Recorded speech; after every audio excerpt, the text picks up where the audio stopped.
Welcome to our channel. Today we how to verify API keys in AWS API Gateway usage plans, beginner guide step by step clearly.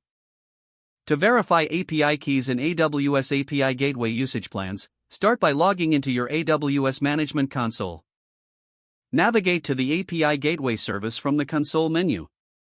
Select the API you want to work with from the list displayed. In the left-hand navigation pane, click on Usage Plans.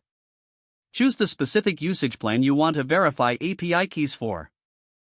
Next, scroll down to the API Keys section of the usage plan details. Click on the Add API Key to Usage Plan button. You will see a dialog box prompting you to select an existing API key or create a new one. If you have an existing API key, select it and confirm. To create a new API key, click on the Create API Key button and fill in the required details. Once the API key has been added to the usage plan, navigate to the Stages section. Select the stage associated with your API. Verify that the API key is enabled for this stage by checking the settings. Ensure that your API gateway has the correct method settings to require the API key for the relevant resources. Go to the Methods section under the selected stage. Check the method settings for each resource to see if API key validation is enabled. If it is not enabled, click on the method and modify the settings to require an API key. To test the API key verification, open a terminal or API testing tool like Postman. Send a request to your API endpoint with the required headers.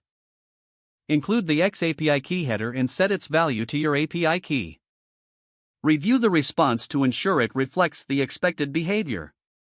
If successful, you have verified your API key in AWS API Gateway usage plans.